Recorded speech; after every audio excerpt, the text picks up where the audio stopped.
아니 화면에 이 PPT도 나오나? 큐하신 거예요? 내 얼굴만 맨날 보이대. 아니 처음에는 그래요. 뒤로 가면 이제 다 나와요. 그래 유튜브 보는 사람도 지겨우니까 여기도 좀 나오게.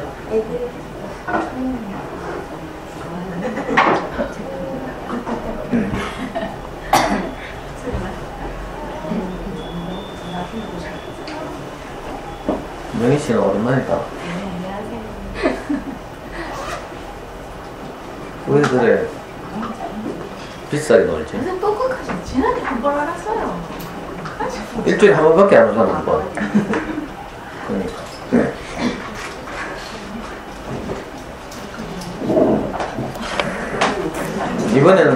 이번에는 같이 놀러 갈까요?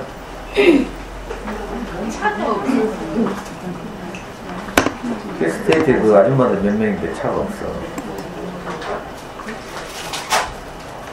자, 우리 카페 들어오시면 제가 이번 달 마지막 토요일날 두 번째 어린이 인문학 기행을 간다고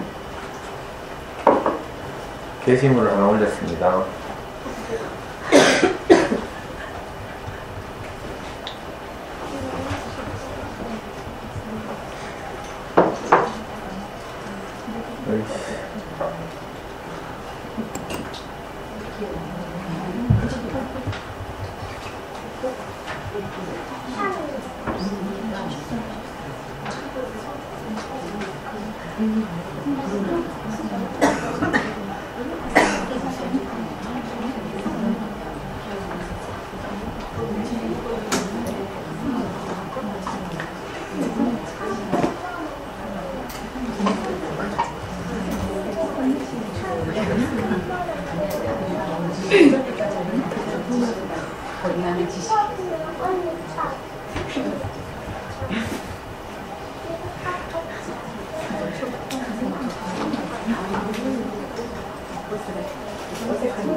예.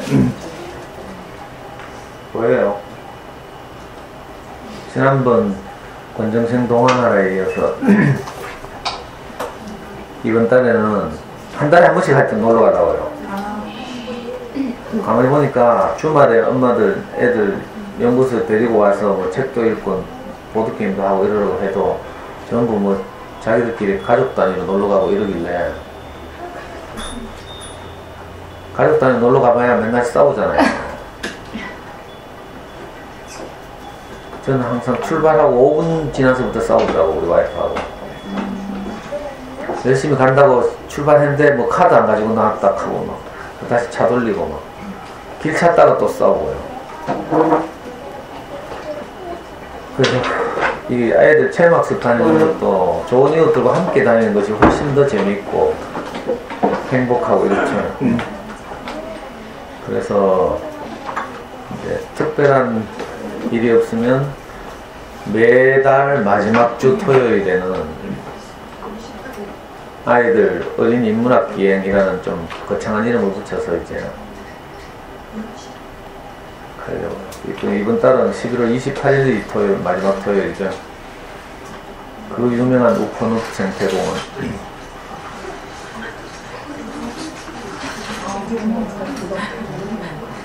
마침 우리 저 모기님 고향이기도 하죠. 모기님이 이 동네 출신인데 어떻게 저 흘러서 대구까지 와가지고 우리하고 함께 살게 됐습니다. 뭐 가보면 알겠지만 뭐 대부분 다 가보셨죠. 그런데 이제 개인적으로 가는 것하고 또 단체로 가는 거하고 좀 달라요. 그래서 제가 어디 전화해서 이제 이 늪 해설사들 하고 이제 그 선생님, 전문 선생님들이 붙어서 20명 이상 있는 단체 갔거든요. 그래서 우포늪 생태관도 그 뭐 전문 선생님이 붙고 또 영상물도 이렇게 우리가 가는 시간에 맞춰서 틀어주고 이러고요. 또 밖에 나와서도 야외 생태 체험을 그 전문 해설사 선생님이 우리를 인솔에 다니면서 이제 해설하죠. 이런 거 요즘 이제 잘 돼 있어가지고 숲에 가면 숲 해설사 뭐 이런 거 있잖아요. 저도 우리 애 어릴 때 이제 좀 아이를 잘 키워보겠다고 이런 거 많이 해봤어요. 지리산 가면 막 지리산에 숲 해설사 선생님들하고 약속해가지고 전문적인 이런 이렇게 설명도 듣고 이런 애들 굉장히 좋아하죠. 이 우fun읍 생태공원은 아주 세계적으로도 귀한 그런 자연늪지라서 제가 알기로는 뭐 저 순천만 갓대숲 유명하잖아요. 그건 이제 우리나라 제일 큰 규모의 뭐 늪지라고 할 수 있는데 이 우fun읍은 이제 좀 순천만하고는 다르게 순천만은 바닷가잖아요. 바닷가. 이제 내륙 습지로는 우리나라에서 최대로 크고 옛날에 그 람사 총회가 그래서 여기 우fun읍과 가까운 창원에서 열리고 막 이랬어요. 아이들한테 그래서 이제 람사 해박에 대해서도 좀 고학년 같으면 좀 이렇게 한번 이 기회에 알 필요도 있고 람사 해박으로 보호하는 이제 국제 자연 습지 그 경치도 좋고 이래가지고 저도 우리 아이 초등학교 때 가보고 또 중학교 때도 가보고 그 당시만 해도 이 생태관이 없었어요. 그 전망대만 있었죠. 전망대. 그 전망대 올라가서 동전 500원 넣으면 겨울철에 가면 철새의 이동을 관찰할 수 있는 철새 탐조 뭐 이런 정도 했는데 요즘 가니까 이거 지금 여기 보이는 건물 이게 생태관인데요. 우fun읍 생태관에서 이제 한 50분 정도 하면 이제 우fun읍 전체에 대한 개괄 설명을 이렇게 우리가 한눈에 들을 수 있죠. 그리고는 나와서 이제 산책을 겸해서 우fun읍 전체 생태에 대해서 설명을 듣는 이런 식으로. 그리고 우fun읍은 사진 작가들에게도 아주 유명한 사진 촬영 대상 지역이기도 하죠. 뭐 어머니들 다 아실 거라고 생각이 드는데 개인적으로 가는 것하고는 좀 다르게 이제 단체로 가면 이렇게 그 전문가들의 도움을 받을 수 있어서 이번에 한번 제가 어제 예약해놨어요. 그래서 이 게시물의 끝에 댓글을 다시면 됩니다. 그 지난번에 권정생 동원하러 갈 때처럼 맛있는 점심을 일단 각자 싸서 이 생태관 옆 주차장에 11시까지 모여요. 그리고 우리 연구소에 아이를 보내거나 보내지 않거나 이것하고는 상관이 없다고 말씀드렸습니다. 우리 카페 회원이시면 누구나 다 올 수 있는. 그래서 선착순을 끊으려고. 단체 20명이죠, 20명.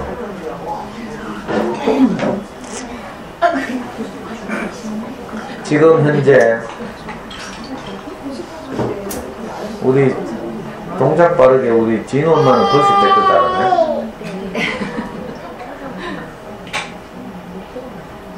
그래서 2주밖에 안 남았어요. 일정 조정해서 오실 수 있는 분들은 함께 와서 그리고 가기 전에 아이들하고 저기 보시면 정수기 옆에 아래쪽 보시면 그 뭐 제가 정확하게는 모르겠는데 그 보리에서 나온 자연관찰 그림책들 이런 거 있죠. 달팽이 과학동화나 저런 데 보시면 이제 세밀화로 그린 이렇게 우리나라의 자연 생태에 관한 이런 책들이 있고요.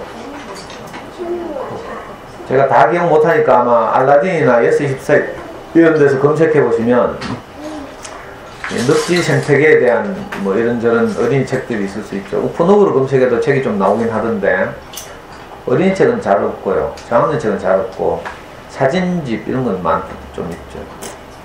그래서 제가 다 기억 못하니까 여러분들도 꼭 우fun읍이나 이름에 안 붙었더라도 그 늪지 생물에 대한 또 철새에 대한 뭐 이런 책들 이런 거 보리 출판사의 책들 좀 찾아보시고 아이들이랑 읽혀주고 이러면 좋죠. 엄마들이 그렇게 어릴 때, 아기들 어릴 때 좋아하던 전집 CD 중에 자연관찰 뭐 이런 거 있죠. 그걸 이제 제대로 해보는 거예요. 우리나라에서 가장 잘 만들어지는 자연관찰 관련 책 하면 보리출판사를 들 수 있고, 보리출판사에서는 모든 이렇게 자연관찰 관련 그림책을 전부 세밀화로 그래서 싸구려로 만드는 그런 책들하고 좀 달라요. 그래서 이런 것들을 미리 좀 읽어보시고 오시면 좋겠고, 이 게시물 읽어보시면 대강의 일정이 이렇게 나와 있습니다. 일단 제가 예약해 놓기는 2시에 생태관 해설, 3시에 그 밖으로 나와서 야외 해설 이렇게 제가 예약을 해뒀어요. 생태관은 입장료가 있습니다. 어린이 1,000원, 어른 2,000원인데 단체 할인하면 뭐 800원 뭐 저쪽 하는데 계산하기 힘드니까 그냥 1,000원, 2,000원 이렇게 준비해서 당일 주차장에서 제가 누구를 임명할 테니까 우리 인문학 기행의 공헌이 가장 큰 엄마를 한 분 임명해가지고 그분이 진행하는 걸로. 가장 유력한 분은 오늘 지금 안 오셨는데 우리 원정생 동화나라 갈 때 비빔밥을 맛있게 준비해온 우리 코코님이라고. 그 젊은데 이상하게 손이 커가지고 보니까 다 지그 도시락밖에 안 싸우던데 코코님은 내 도시락도 싸웠더라고. 그래서 내가 밥을 안 굶기 위해서는 이분을 꼭 섭외해가지고 진행하도록 이렇게 했어요. 특별히 다른 부담은 없고요. 그냥 가족 여행 가는 걸 함께 간다 이렇게 생각하시면 좋고, 또 아이들이 이렇게 좋은 이웃들과 늘 어울리고 이렇게 크다 보면 그 아프리카 속담에 나오는 대로 한 아이를 키우는데 온 마을이 필요하다 한 것처럼, 우리나라도 옛날에 시골에서 이렇게 자랄 때는 아이들에게서 일탈이라든지 이런 게 잘 없었죠. 왜? 동네 어른들이 다 그 아이를 늘 지켜보고 관찰하고 또 잔소리도 하고 혼도 내고 뭐 이렇게 함께 컸으니까. 근데 이제 도시화되고 이렇게 아파트 중심 생활 문화가 시작되면서는 옆집도 잘 모르잖아요. 엘리베이터 타도 전부 생까죠. 엘리베이터 타가지고 저한테 뭐 하는가 묻는 사람은 다 60 이상 된 사람들밖에 없어요. 타가지고 이렇게 몇 층까지 올라가다 보면 왜 가끔씩 만나죠. 얼굴이 있고 이러면 대부분 생까고 그냥 인사도 아예 안 하는 사람, 젊은 사람도 많고, 좀 나이 드신 분들은 그래도 뭐 인사는 하고 이러는데 60 넘으신 분들은 저보고 가끔씩 만나니까 뭐 하시는 분이냐고 노골적으로 막 물어. 이게 아주 귀한 거죠. 그래서 대부분은 서로 뭐하고 지내는지도 모르고 이래요. 그러다 보니까 아이들도 이제 전부 개별화되고 고립되고 이래가지고 지멋대로 해도 눈치가 안 보이는 거죠. 이 도시화의 폐해이기도 합니다. 근데 이제 우리가 아이들 늘 같이 보고 어른들, 이모들하고 같이 지내고 하다 보면 뭐 찌르고 보고 싸우지만 굉장히 건강하게 자랄 수 있죠. 싸우더라도 금방 또 돌아서고 화해하고 이렇게 사회적 그 육아를 하기에 훨씬 좋잖아요. 그래서 가능하면 한 달에 한 번씩 이 어린이 인문학 기행을 가려고. 그리고 물론 제 꿈이지만 한 번씩 다녀올 때마다 엄마들이 좀 후기를 쓰면 좋겠는데, 진짜 엄마들 냉정하더라. 저거에 사진 찍어가지고 저거 집만 꼬불치고 제가 앨범 만들어 놨는데도 안 올려. 여러 다양한 각도에서 찍은 다양한 사진들이 필요하죠. 그리고 자기 아이들에게 있었던 또는 자기가 느꼈던 이런 소감 같은 것을 후기로 좀 쓰면, 저는 이걸 쭉 모으면요 인문학 기행 한 10대뿐만 가면 책이 한 권 나올 수 있어. 안 그렇겠어요? 좋은 이웃들끼리 모여서 함께 이렇게 나들이 한 경험을 묶어서 책으로 내면 아마 보통 체험학습 안내서에서 유래를 찾아볼 수 없는 그런 좋은 작품이 될 수도 있어요. 근데 협조를 안 해주네. 갔다 온 후기 같은 거 가볍게라도 쓰면, 짧은 후기라도 쓰면 그걸 모으면 또 아주 긴 후기가 되잖아요. 그래서 제가 또 어젯밤에 꿍꿍거리면서 아이디어를 냈는데, 후기를 제일 잘 쓴 사람에게 타이틀을 거는 거라. 뭐 걸지? 아이들이 가장 좋아할 만한 책을 뭐 선물한다든지 상품권을 선물한다든지 이번에 갔다 와서 가장 후기를 잘 쓰는 분에게는 이걸 선물할까? 요즘 가장 인기 있는 이 동화책 중에 하나죠. 39층 나무집. 고학년들 같은 이걸 보면 진짜 재밌어요. 13층 나무집, 26층 나무집, 39층 나무집. 저도 13층하고 26층을 살려고 지금 어제 알라딘 장바구니에 담아놨어. 하여튼 후기를 잘 쓰는 분들에게는 진짜 아이들이 좋아할 만한 그 아이 학년에 맞는 책을 선물하도록 하는 이벤트를 하겠습니다. 함께 가실 수 있는 분은 이 게시물에 강의 끝난 후에 집에 가서 댓글로 의사 표현해 주시기 바랍니다. 그리고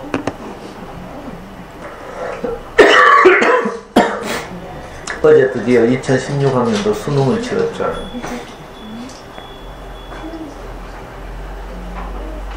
어디로 가나? 어제 수능 친 거 다 알아요? 알겠지?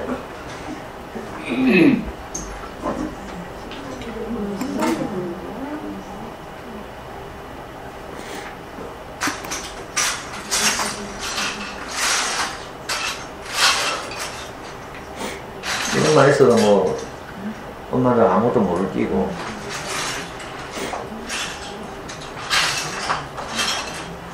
이번 수능이 좀 어려웠다고. 작년에 워낙 물수능이어서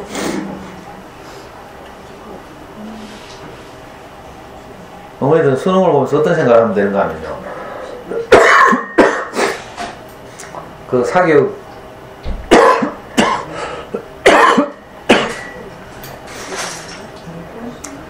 종사자들이 입시제도의 변화를 보면서 어떤 식으로 마케팅 하든지 간에 유아 저학년 엄마들 어떻게 생각하는가 하면요, 대한민국 입시제도는 아무리 바뀌어도 핵심은 똑같다, 이걸 알고 있으면 돼요.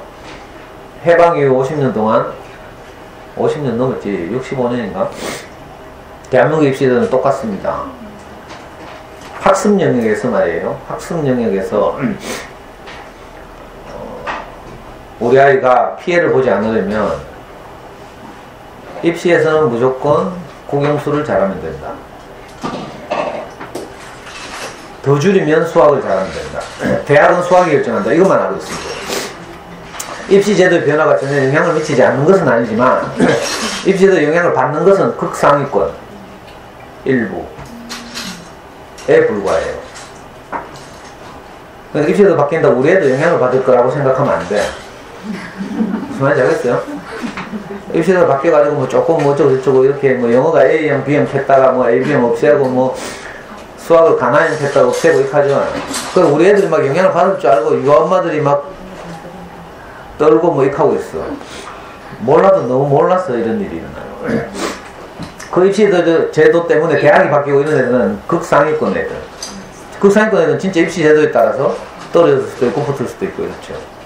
그 외에는 그럴 일 전혀 없어요. 그러니까 입시제도 변화에 따라서 뭐 어떤 학원들이 우리 학원은 뭐 스토리텔링 수학을 하고 우리 학원은 뭘 하고 뭐 이런 말에 현혹될 필요 없는 거죠. 본질이 똑같아요. 다시 말씀드렸습니다. 학습 영역에서 우리 아이들이 자기 재능을 잘 발휘해서 원하는 대학을 가려면 국영수를 잘해야 돼요.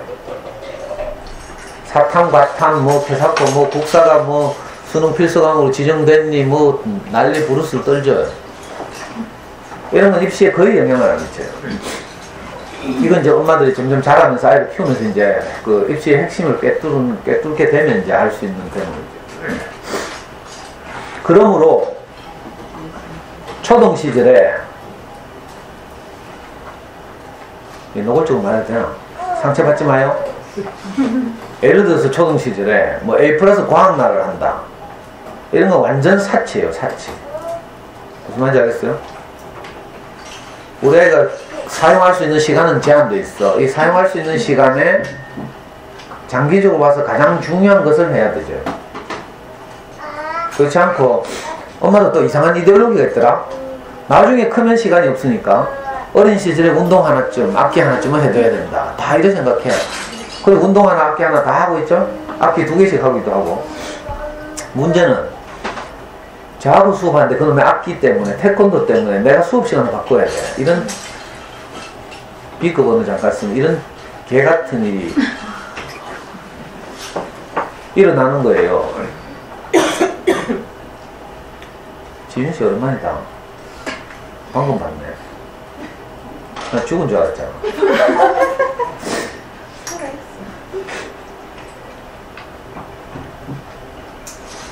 물론 이제 아직 엄마들이 어리고 아이들도 어려서 경험도 없고 뭐 입시에 대해서 잘 몰라서 그렇죠. 그래서 제가 이제 좀 못됐게 자극적으로 말하는 거예요. 저 인간 진짜 더럽게 말하네 이렇게 기억되라고. 저는 하루 이틀 뭐 이런 걸 이렇게 봐온 게 아니니까.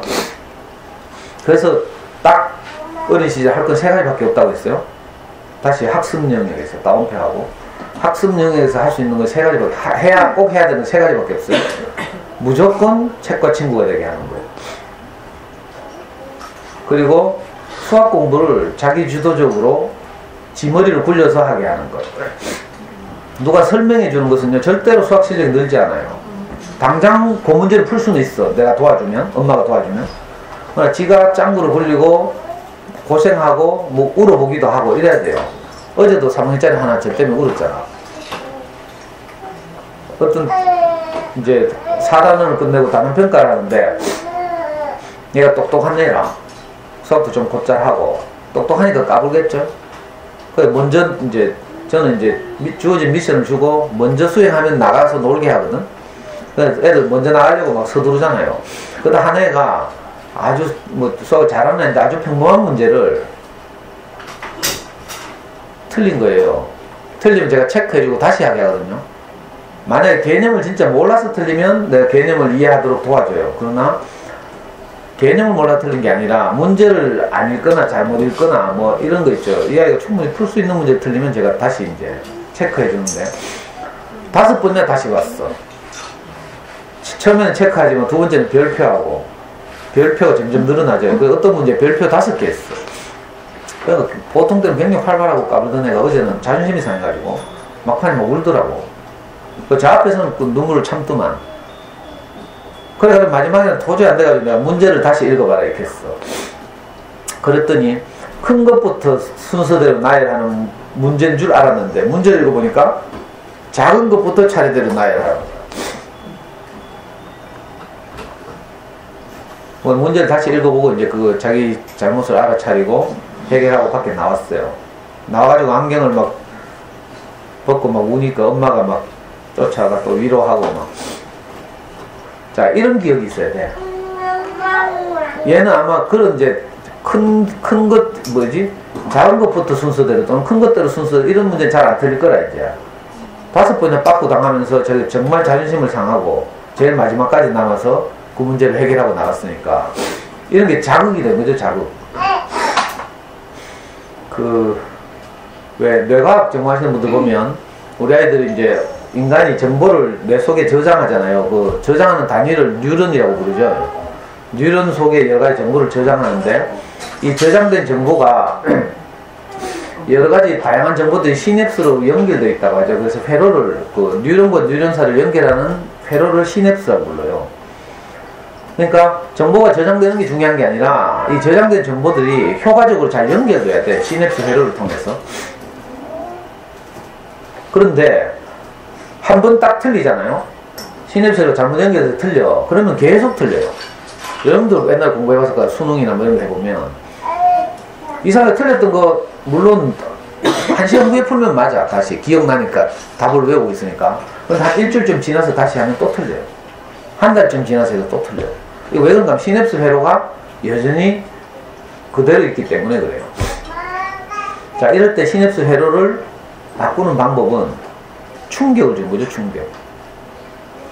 그래서 제가 아이들한테 전부 빨간 볼펜을 들고 오라고 했잖아요. 자기가 틀렸을 때 왜 틀렸는지를 빨간 볼펜으로 이유를 분명히 선명하게 쓰게 제가 해요. 어머니도 집에서 혹시 아이들하고 수학 공부를 하게 되면 이런 이제 훈련을 해야 되는데, 아직은 어려서 괜찮지만 틀린 이유에 대해서 명확하게 뇌에 자극을 주는 거라. 그래서 빨간 볼펜으로, 예를 들면 터무니없이 뭐 틀렸다든지 이러면 야 이 멍청아 이렇게 자기한테, 이 바보 아이가 이런 식으로 자극을 주든지, 그죠? 이런 게 필요하죠. 어제 그 아이 같은 경우는 그런 것이 이제 자극을 줘서 시냅스 회로가 다른 데로 연결되도록 이런 작업을 하는 거예요. 우리 지혜씨 웃고 있는데, 아이한테 이번에 단원 평가 치고 나서 열받아가지고 자극을 아주 잘 줬더만. 뭐? 애가 단원 평가 치고 와서 2개를 찍었다니까 열받아가지고 니 내일부터 그 연구소 가지 마라 하면서. 그 애가 와가지고 막 엄마가 내일부터 가지 마라 했어요. 그러면서. 그러니까 이제 다시는 찍는 데 대한 아주 이제 자극을 많이 받았겠죠.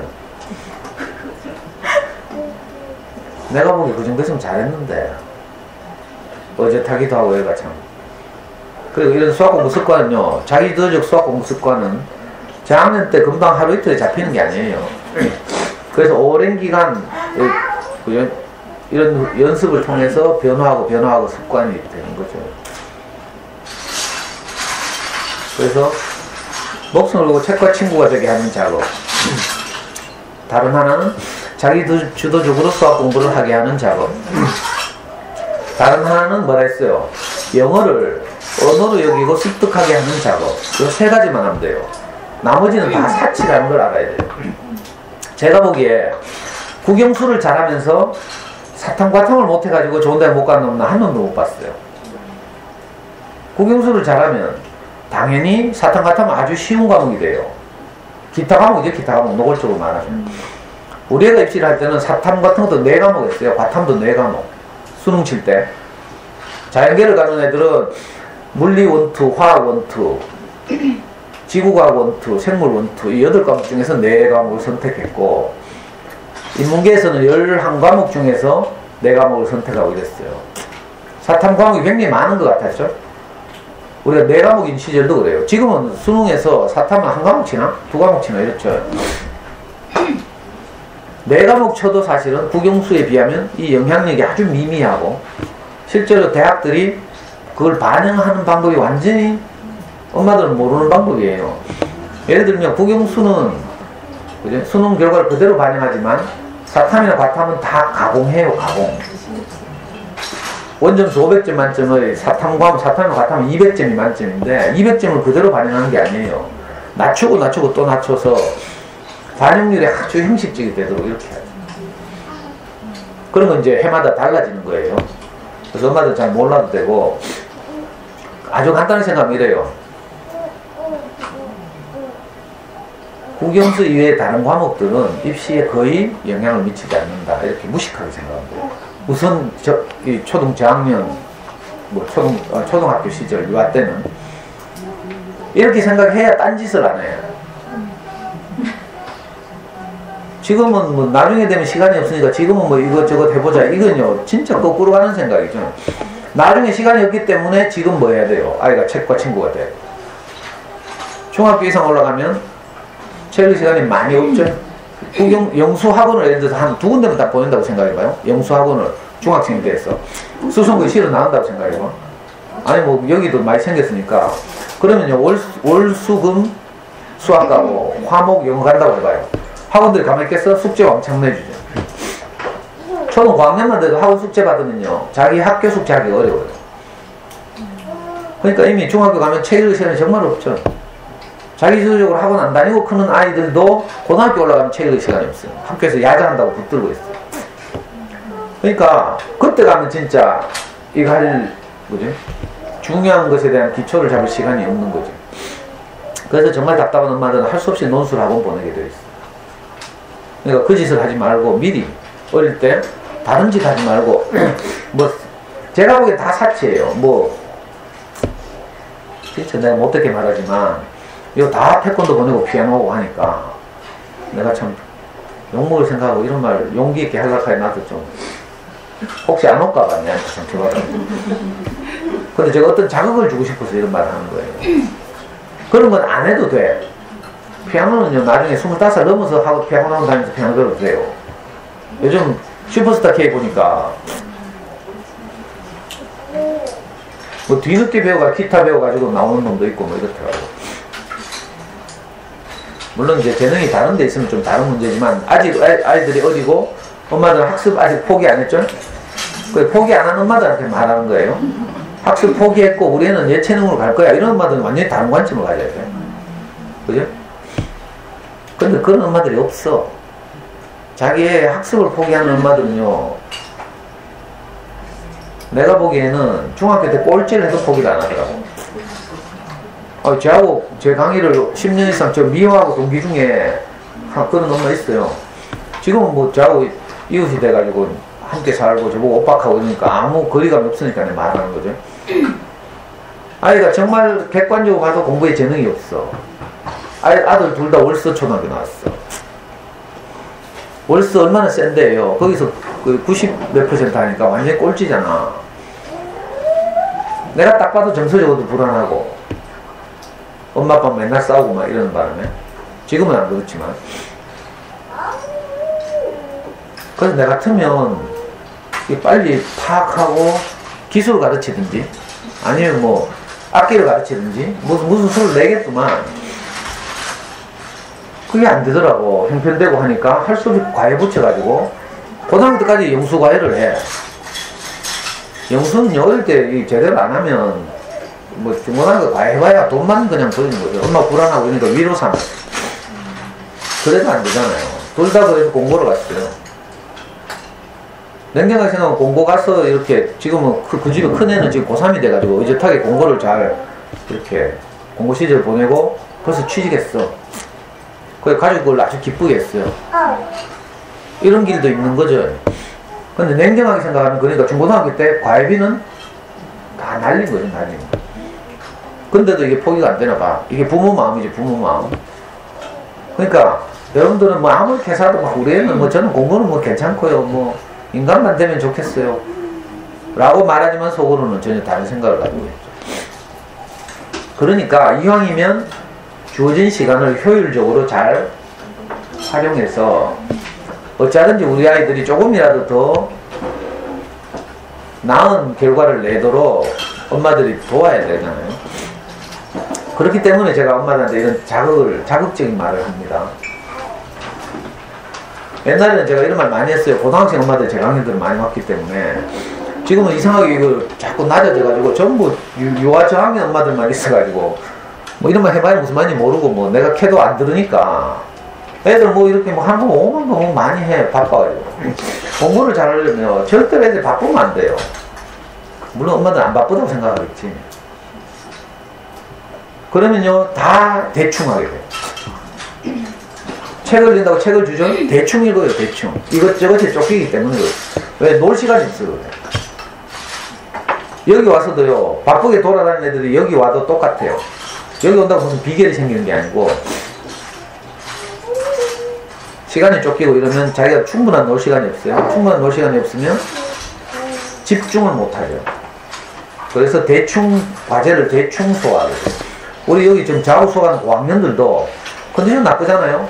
그날은 뭐 내가 과제를 주잖아? 그러면 멘붕이 와가지고 다 틀려. 희한하네. 근데 다음날 컨디션이 좋으면 또 다 맞춰. 고학년도 이래요. 하물며. 그래가지고 제가 저하고 좀 친해진 엄마들마다 제가 주로 하는 일이 그 집 아이들이 지금 하고 있는 걸 다 적으라 해가지고 그 중에서 제가 잘라주는 거예요. 잘라주는 거. 제일 처음에 제가 모기님 10년 전에 만났을 때도 뭐 그때 겸이가 초등학교 2학년이었어요. 이제 좀 친해지고 나서 제가 어떤 말을 해도 이제 상처를 안 받을 정도의 신뢰가 생기고 난 다음에 저 아줌마 보고 제가 적으라 했어요. 적으니까 물론 하다 지나간 거하고 다 합쳐서 그렇지만 한 번에 딱 한 페이지 딱 적는데 A4에 25개를 적더라고. 지금도 생각나는 게 남들이 안 하는 희귀한 거. 근데 영어는 기본이고 영어는 영유, 영어 유치원에다가 화상 영어 채팅에다가 개인 과외 집에 오는 원어민 선생님에다가 뭐 영어 학습지도 하나 했지. 영어만 해도 4개 영유를 따라가지고 거기다가 진짜 신기한 가드만 성악, 가야금, 피아노는 했나 안 했나? 거기다가 그 비싼 내호흡도 하나만 한 게 아니고요. 내호흡 기본 코스 100몇만 원짜리에다가 내호흡에서 하는 영어, 또 내호흡에서 하는 뭐? 수학? 그리고 또 수학은 그 유명한 하늘교육도 아니나? CMS 다녔나?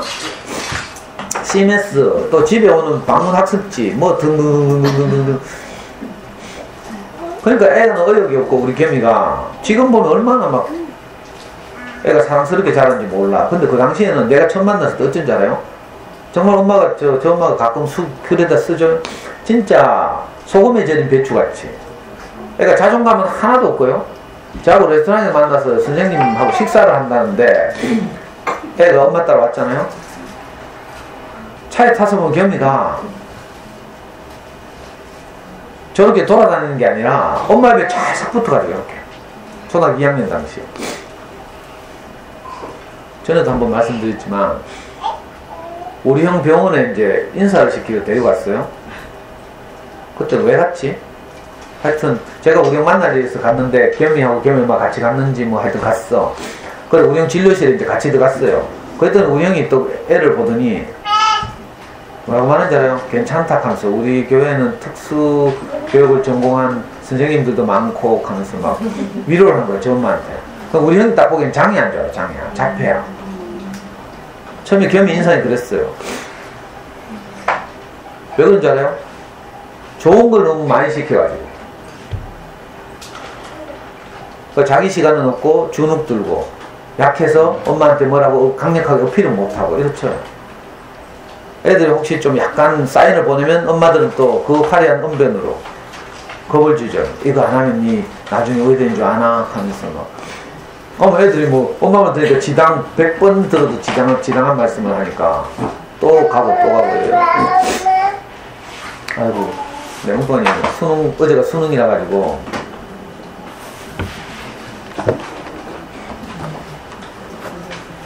사실은요 중학교 때도 저 영남고등학교 내거리 가면 중학생들이 하는 그 뭐야 과학 전문학원 이런 거 많이 있어요. 과학 전문가들이 미안한 말이지만 그런데 보는 거 다 사치예요. 사치.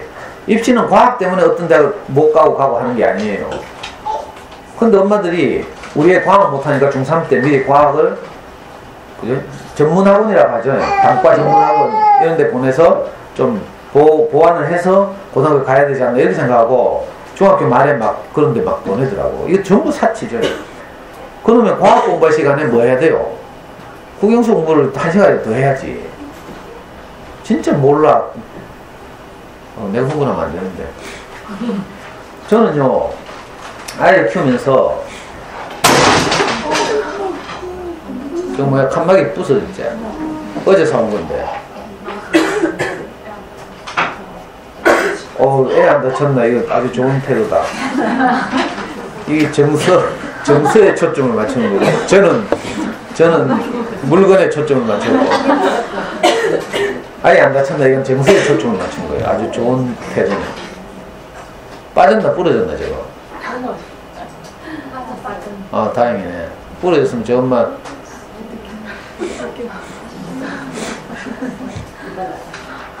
그래서 저는 엄마들한테 강력하게 권하고 싶은 게 뭔가 하면요. 자, 저처럼 엄마 아빠 다 지방대학 나오고 유전자 별로 안 좋고 이런 게 어떻게 해야 돼요? 승부를 해야지. 승부를 어떻게 해요? 선택과 집중. 많이 들어봤죠? 그래서 저는 어릴 때부터 우리한테 국영수만 잘하자. 딱 운동이고 나발이고 뭐 닦이고 나발이고 다 치우고 국영수만 잘하자. 딱 이렇게 생각했어요. 우리 애 5살 때부터. 기특하죠? 그래서 내가 쓸데없는 거 하나도 안 했다니까. 내가 좀 삭막하기도 하고. 근데 아무 걱정 안 해도 돼요. 내가 말씀드렸죠? 우리는 나중에 중고등학교 때 늘 음악을 이제 귀에 끼고 살았고 멜론에서 항상 신곡 발표되면요, 목요일 밤 12시만 되면 다운받아야 했고, 대학 들어가서는 밴드 들어가서 보컬도 하고, 음악 아주 좋아하고 있어요. 지금도 그렇고. 뭘 배운다고 뭐 좋아하고 이런 문제가 아니죠. 즐기면 되는 거죠. 운동도 마찬가지예요. 그렇다고 뭐 지금 태권도 끊으라는 이야기는 아니고 우리는 진짜 운동 못했거든요. 작고 이래가 달리기 하면 늘 꼴찌하고 이랬는데 나중에 중학생 되니까 반 계주 대표가 되더라고. 지금은요 맨날 헬스 해가지고 있잖아. 몸무게가 80kg 육박해요. 그 내가 애 안으락 하면 엊그제도 지난 주말에도 내려왔다 올라갔는데 안으락 하면요 등짝이 너무 넓어가지고 내 팔이 짧아. 잘 자라게 돼 있어요. 엄마들이 너무 뭐 노심초사하고 이것저것을 막 스케줄 짜서 막 골고루 시키고 뭐 이런 거 안 해도 애들 뛰놀면서 자라게 돼 있어요. 그래서 가능하면 핵심을 딱 학습에서의 핵심을 딱 꿰뚫고 요 세 가지를 집중적으로 하는 거죠. 초등학교 때 집중적으로 한다고 해서 초등학교 아이를 막 뱅뱅뱅 뭐 그것만 뱅뱅 돌리란 말이 아니고요. 쓸데없는 짓을 하지 말고 애들한테 노는 시간을 많이 줘야 돼요. 노는 시간. 이게 굉장히 중요한데 엄마들이 아직 이걸 잘 몰라요. 공부는 조금 하고 노는 시간이 많고 그러면 그 사이에 애들이 그게 익죠. 연결을 가요. 애들 수학 공부는 초등 1, 2학년 가면 하루에 10분 정도 하면 되거든요. 10분도 다시는 떡을 치지. 근데 그 10분 정도를 하고 놀리면 10분 동안 한 것이 아이들 안에서 자기화되는 시간이 필요해요. 이게 자기화될 시간도 없이 또 다음 프로그램을 하죠. 그러면 앞에 했던 거 다 잊어먹고 또 다음 프로그램을 하고 막 이런 식으로 바삐 돌아다니다 보면 아이 안에서 내면화되는 기회가 잘 없어져요. 그래서 너무 안타깝죠. 특히 어린 엄마들 보면 대표적 생협에 강의하러 가면 아래 지난주에 생협에 강의하러 가니까 질문을 제일 치열하게 하는 엄마들이 5세 6세 엄마였어요. 5세 6세 엄마들이 얼마나 먼 나라 이야기를 질문하는지. 그러니까 막 그때는 막 푸르미닷컴 들어가고 막 열심히 막 활동할 때죠. 온갖 정보 막 찾아다니고 막. 저도 그래서 사실은 뭐라고 말 못하겠어. 저도 그랬으니까. 저도 정말 별난 아빠거든요. 늘 말씀드리면 제가 중고등학교 못 다녔기 때문에 제가 공부에 한 맺혔잖아요. 그러니까 다른 누구보다도 제가 아이들 공부를 잘 시키고 싶어요.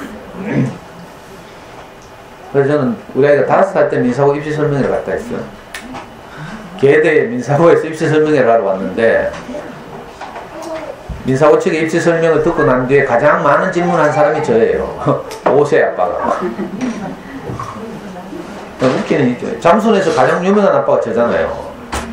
잠순에서 좀 했다 하면서 저 모르면 간첩이거든.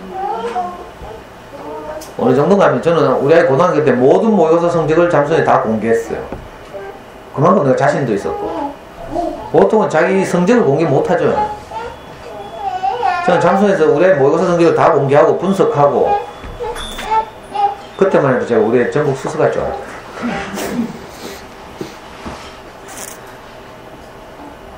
근데 그렇게 했기 때문에 어쩌면 입시에서는 별 큰 어려움이 없었어요. 입시 정책의 변화 때문에 영향을 좀 받긴 했지만 아까 말한 것처럼 그건 극상위권.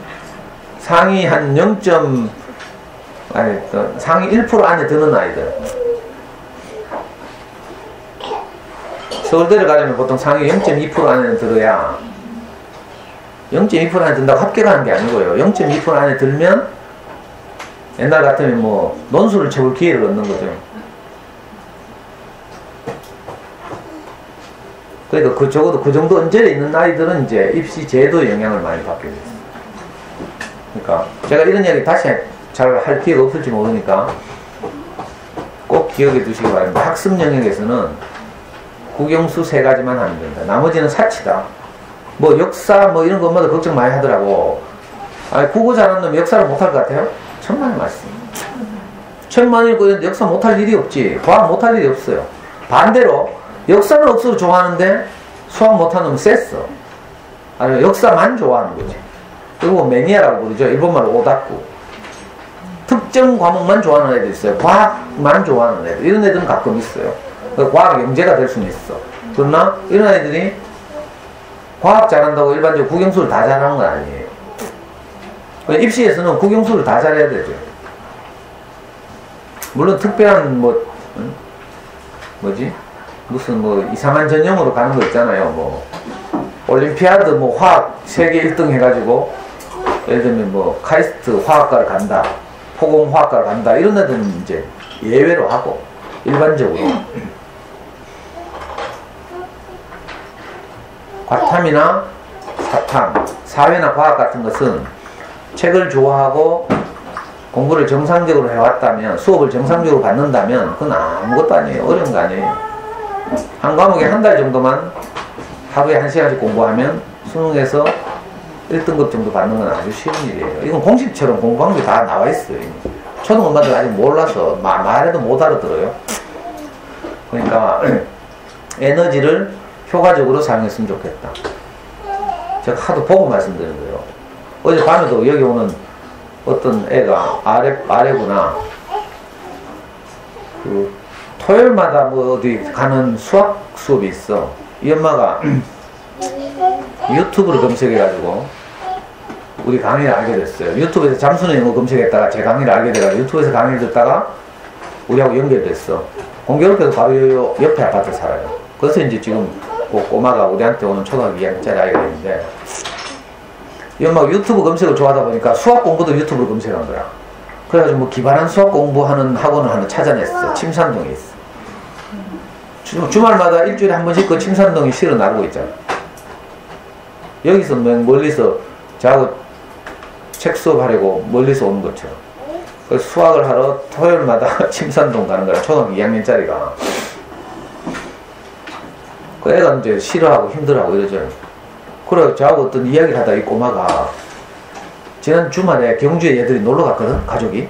그래서 제가 이제 인사치레로 그냥, 야, 경주에 잘 갔다 왔나? 재밌었어? 이렇게 물었어. 그랬더니 잘 갔다 왔대.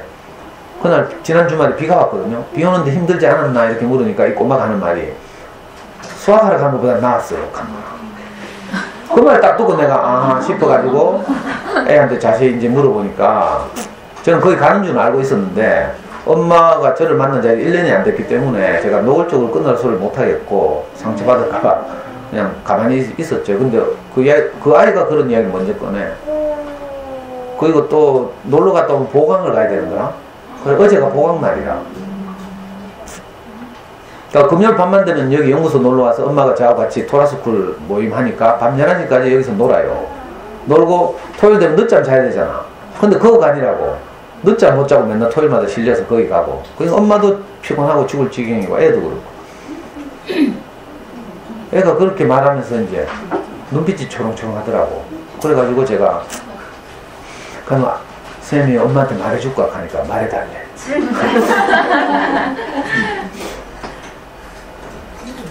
엄마로서는 이제 어떤 생각이 딱 들어서 그게 너무 좋아 보였겠죠. 무슨 수학? 도비스 수학? 무슨 비스인데? 다비스 수학? 그 학원 이름은 73침산동 탈무드 학원이래. 그 양반이 교회 다니나봐. 거기서 하는 다비스 수학인가 했대. 그래 내가 어제 그 엄마 이제 내 방을 불러가지고, 야, 초등학교 2학년 수학이 무슨 용 빼는 재주가 있겠노? 그래, 초등학교 2학년 다비스니 지랄이니 온갖 시중에 프로그램 많죠. 중학교 가면 유연은 논리 수학이니 무슨 학원 사교육 종사자들마다 자기대로 개발해가 떠들고 있어요.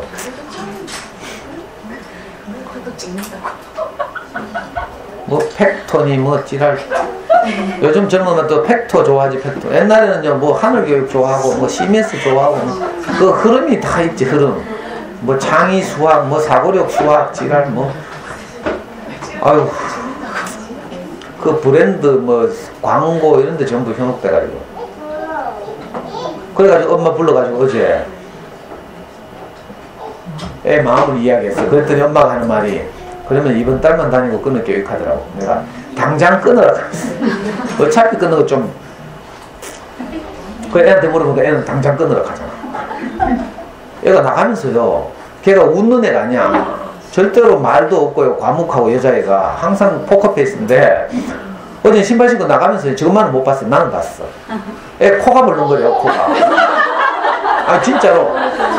좋아가지고 코에서 막 웃음이 나. 코가 벌렁거리더라니까.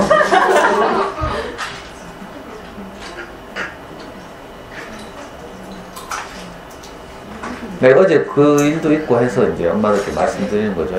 엄마들이 불안해서 하는 이런저런 것들은 사실은 불안감의 해소, 엄마들 심리적 위로 이외에 더 이상도 이하도 아니다. 이걸 꼭 알았으면 좋겠어요. 그리고 제가 생협, 그 북구 참누리 생협, 북구와 동구를 담당한다 했나? 참누리 생협에서 2번 강의를 했잖아요. 책 읽기하고 뭐 있지? 수학 공부법에 대해서 강의를 했는데 이제 영어를 못했잖아요. 그래서 영어를 한 번 더 강의해달라고 해서 이번, 그러니까 내일 모레? 아니다. 다음 주 화요일 생애에서 잠수의 영어법 강의를 해요. 혹시 영어법에 대해서, 여기는 뭐 대부분 카페에서 들으시니까 그러는데, 주변에 영어법에 대해서 궁금해 하시는 분들이 있으면 그 강의를 한번 들어보시라. 뭐 맨날 뭐 그 강의가 그 강의지만. 그렇고. 우리 도서관에서 내 강의 하나? 하는 거 맞아요? 홍보했어? 이제 하려고. 선전 팜플렛 만들면 내한테 하나 줘. 우리 카페도 올리게. 자랑스럽잖아. 대회 반딧불 도서관에서 3회 연속 강의를 하게 됐습니다. 우리 이 엄마들이 그 운영하는 마을 도서관이 있어요. 아파트 도서관. 이 젊은 1학년 엄마들이 한 분은 관장, 한 분은 부관장이야. 그러니까 임기 내에 저를 초청해서 강의를 한번 하려고 지금. 그러니까 12월 달에 첫째, 둘째, 셋째 수요일 날 3번에 걸쳐서 한 번은 국어, 한 번은 영어, 한 번은 수학. 그러니까 책 읽기와 수학, 영어를 가지고 이 동네 젊은 엄마들과 이제 한번 이야기해 보려고. 지금 몇 분이지?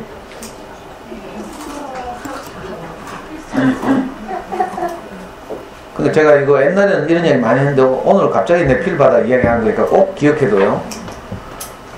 웬만한 건 다 사치다, 사치. 선택하고 집중할 필요가 있다. 사교육비를 써도 아무데나 돈 쓰면 안 되고 효과적으로 써야 돼, 효과적으로. 그래서 초등, 중등 때까지 책을 좋아하게 하는 것, 자기 주도적으로 수학 공부를 하게 하는 작업. 좀 답답해도 기다려야 돼요. 답답하다고 막 바로 들이대가 설명해주고 이렇게 하면 그건 자기 주도가 아니라 그럼 맨날 그 공부 습관이 들죠. 이게 타인 의존형 습관. 그래서 학원 가면요, 선생님이 설명하는 걸 들을 때는 고개 끄덕여지지만 저녁 때쯤 집에 와서 그 문제를 풀려고 하면 생각이 안 나. 그러니까 지 몸으로 이되도록 도와줘야 되죠. 엄마들 이걸 잘 못하지.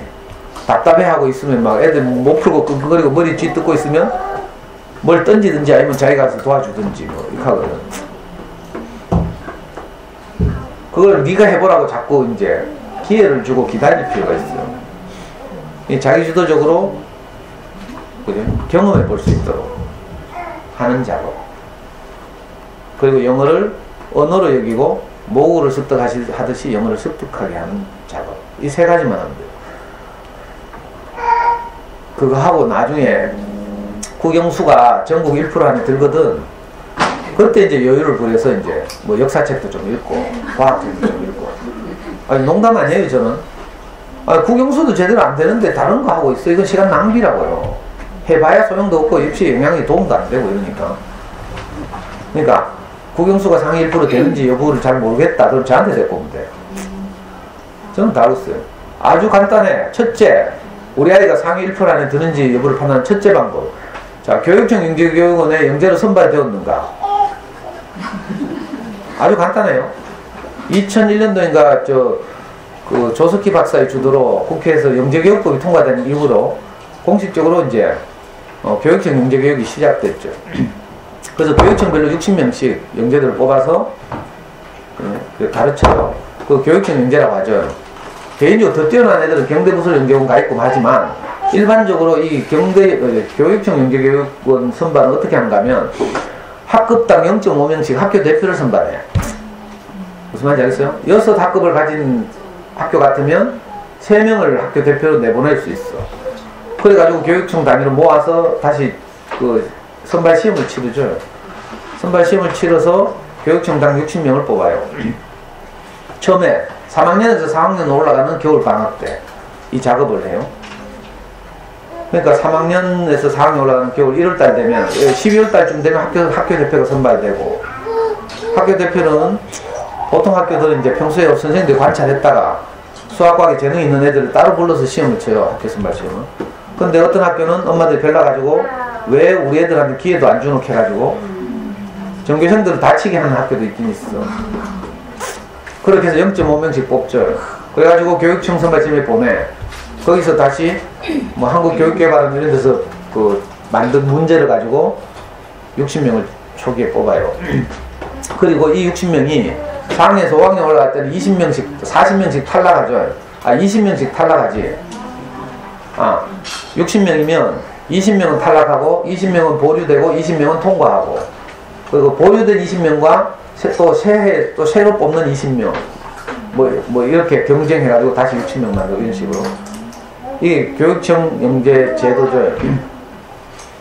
자, 교육청 영재 선발시험에 이제 통과해서 영재가 됐다. 그러면 적어도 수학과학 분야에서는 약 0.5% 안에 든다. 이렇게 생각하면 돼요.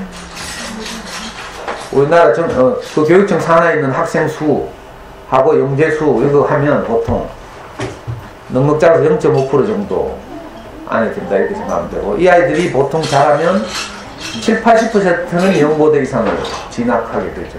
물론 변수도 있고 사춘기도 있고 이러니까 장담할 수는 없지만 가장 쉬운 방법은 그거예요. 그리고 고등학교 가서는 모의고사 딱 쳐보면 바로 소수점 둘째 자리까지 우리 아이의 전국 위치가 나오죠. 그래서 고3 3월달에, 고1 3월달에 치는 전국 모의고사 딱 쳐보면 이 아이가 지금까지 어떻게 성장이 왔는지가 금방 보여요.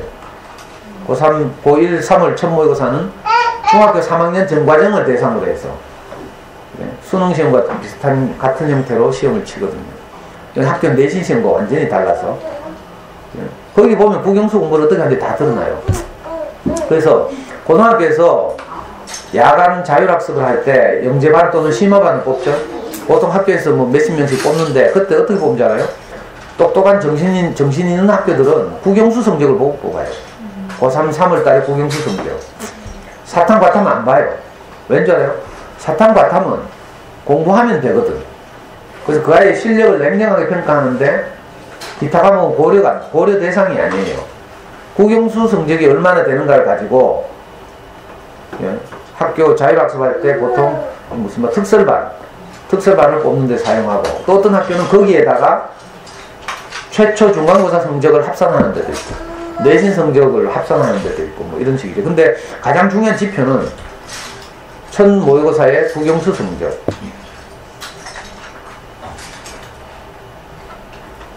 야, 이런 거 고급 이야기인데. 그건 뭐 지금 1학년 엄마라는데 이런 얘기 하고 있는 내가 미쳤지 지금. 왜냐면 내 말 하나도 안 들어가지고. 그러니까 선택과 집중을 했으면 좋겠다. 사교육비 아깝잖아요. 그러니까 잘 남편이 벌어오는 소중한 돈을 효과적으로 잘 사용해야 하고요. 엉뚱한데 이렇게 시간을 쓰고 이러면 안 되죠. 하여튼 그 마음으로 제가 거칠게 말씀드렸습니다. 오늘 우리 현정씨가 추천해준 그림책을 가지고, 이 그림책 이야기가 이게 지금 우리 강의 주제인데 오늘 갑자기 입시로 흘러가가지고 돌멩이국 이런 그림책 처음 보잖아요. 저도 처음 봤어요. 이제 제가 이렇게 그림책을 가지고 엄마들하고 이렇게 이야기하고 또 서로 아이들이 어떤 마음으로 소통할 것인가 이런 이야기를 하다 보니까 이제 엄마들이 제가 잘 모르는 그림책도 이렇게 추천해 주신 분들이 여러 분 있고, 그래서 어젯밤까지도 이 그림책과 고래가 보고 싶거든? 이런 그림책이 있어요. 그 두 그림책을 가지고 계속 고민을 했어요. 오늘 엄마가 어떤 이야기를 할까. 그래서 고래가 보고 싶거든 이런 그림책은 다음 주로 미루고 오늘은 이 돌멩이고, 제목은 좀 촌스럽지만 그래도 한번 우리가 나눌 필요가 있겠다 싶어서. 근데 이거 전체 화면 맞나?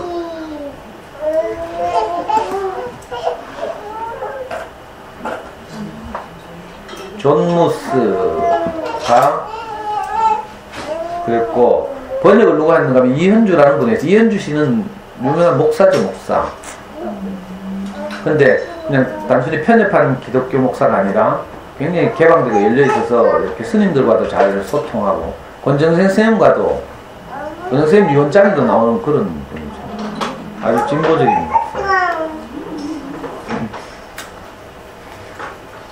소재가 좀 독특하고 이래서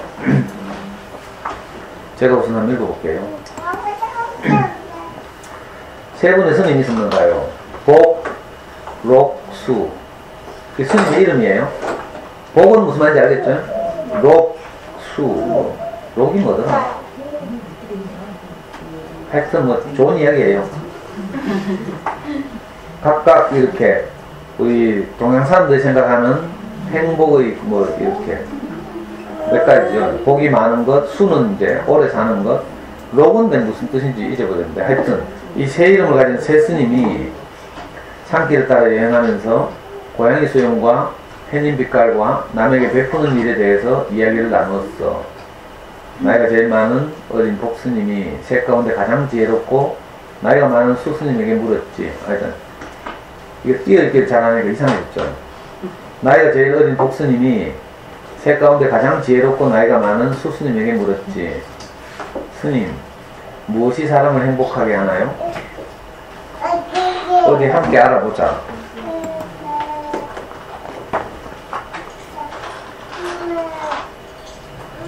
저녁 종소리가 울리자 스님들은 멀리 산 아래 마을 지붕 위로 눈길을 돌렸어. 너무 높은 데서 내려다봤기 때문에 그 마을에 얼마나 힘든 일을 많이 겪었는지 알 길이 없었지.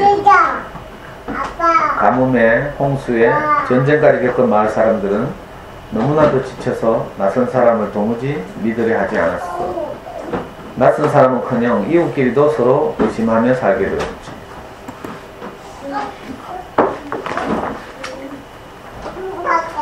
마을 사람들은 열심히 일했어.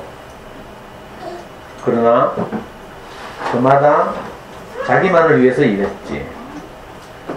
농부에, 장사꾼에, 학자에, 가정부에, 가정부가 오히려 화려. 목수에, 의사에, 그 밖에도 많은 사람들이 살고 있었지만 서로 나 몰라라 하고 살았지.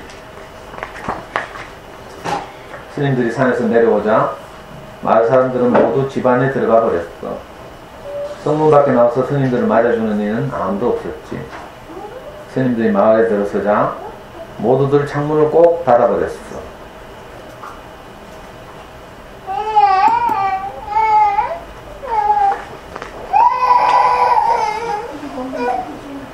스님들이 첫 번째 집 문을 두드렸어. 그러나 대답은 없고 집안에 불만 꺼졌지.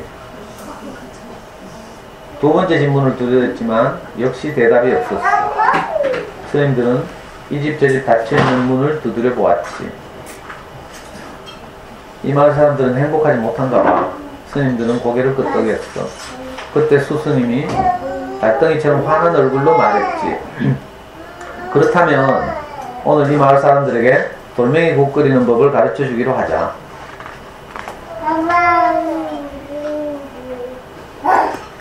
스님들은 불쏘시개와 나뭇가지를 주워다가 불을 피웠어. 불 위에 작은 냄비를 걸고 샘에서 물을 기르다 냄비에 부었지. 스님들이 하는 일을 아까부터 지켜보던 용감한 소녀가 다가와서 물었어. 뭐 하는 거예요? 록스님이 말했지. 땔감을 모으고 있단다. 복스님이 말했지. 불을 피우고 있단다. 수스님이 말했지.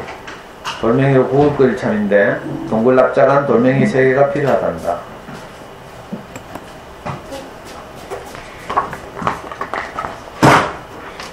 소녀가 스님들과 함께 앞마당을 돌아다니며 돌멩이 3개를 주었어. 그러고는 그것을 냄비에 넣고 끓이기 시작한 거야. 수스님이 말했어. 이제 이 돌멩이들이 맛있는 국으로 될 거야. 그런데 냄비가 너무 작아서 탈이군. 소녀가 말했지. 우리 집에 큰 솥이 있어요.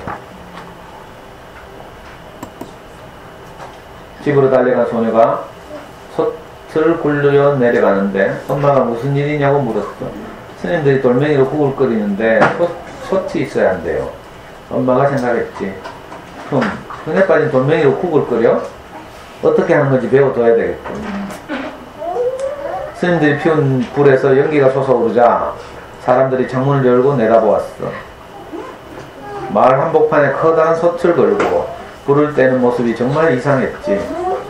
사람들은 하나둘씩 돌멩이국을 어떻게 끓이는지 보려고 밖으로 나왔어.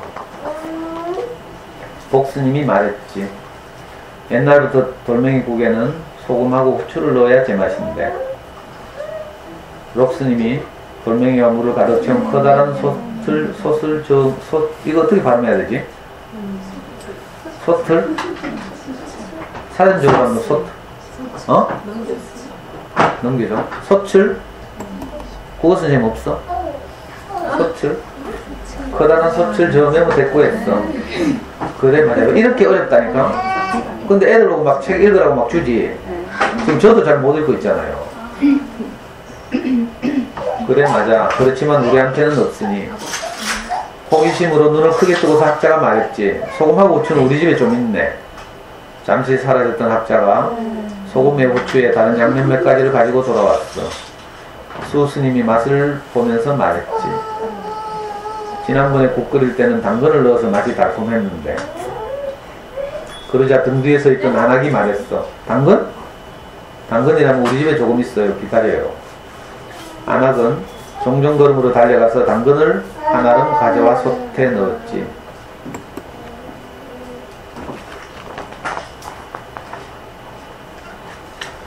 복스님이 사람들에게 물었어. 양파를 넣으면 더 맛있겠죠? 그럼 양파가 들어가면 맛이 그만이지. 농부가 이렇게 말하고는 잠시 사라졌다가 커다란 양파 5개를 가져와 솥에 넣으며 말했지. 자, 이제 맛있는 국이 되겠다. 마을 사람들이 고개를 끄덕였어. 냄새가 그럴싸하게 나기 시작했거든. 소스님이 턱을 쓰다듬으며 중얼거렸지. 버섯이 좀 있으면 좋겠는데. 몇 사람이 입맛을 다치다가 달려가서 신선한 버섯에 국수에 완두콩에 배추까지 들고 돌아들어왔어. 마을 사람들 사이에서 이상한 일이 벌어지기 시작했지. 한 사람이 마음을 열고 자기 것을 내놓자 다음 사람은 더 많이 내놓았어. 그래서 국은 건더기가 많아졌고 맛도 훨씬 좋아졌지. 마을 사람들이 앞다투어 말했어. 고기만두가 들어가면 더 맛있겠지? 두부도, 가능한 콩에 감자도, 감자에 시금치도, 토란 뿌리하고 호박, 마늘, 부추, 생강, 간장, 파. 사람들이 우리 집에 있어 우리 집에 있어 하고 말하며 달려가서 한 알음씩 안고 돌아왔지. 스님들이 솥을 젓자 스님들이 솥을은 아니다. 스님들이 솥을 몰라 젓자 국이 부글부글 끓어올랐어. 우와 냄새, 맛있는 돌멩이 국 냄새.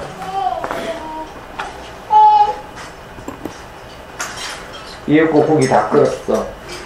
마을 사람들 모두 한자리에 모이는데 누구는 밥을 가져오고 누구는 떡을 가져오고 또 누구는 과자를 가져왔어.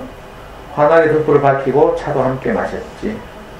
모두 자리에 앉아 함께 먹는데 참으로 오랜만에, 정말 오랜만에 마을 잔치가 벌어진 거야.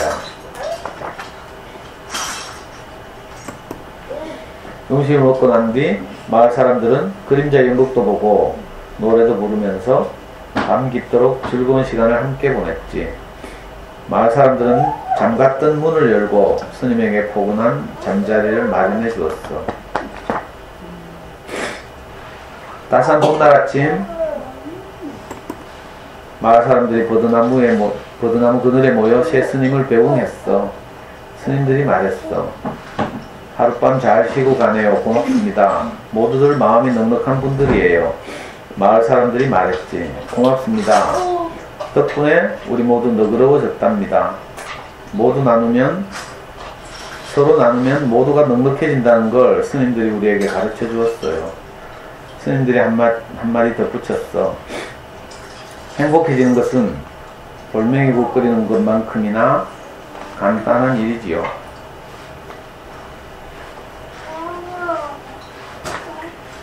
어찌 보면 좀 유치하죠. 근데 저는 이 책을 딱 읽으니까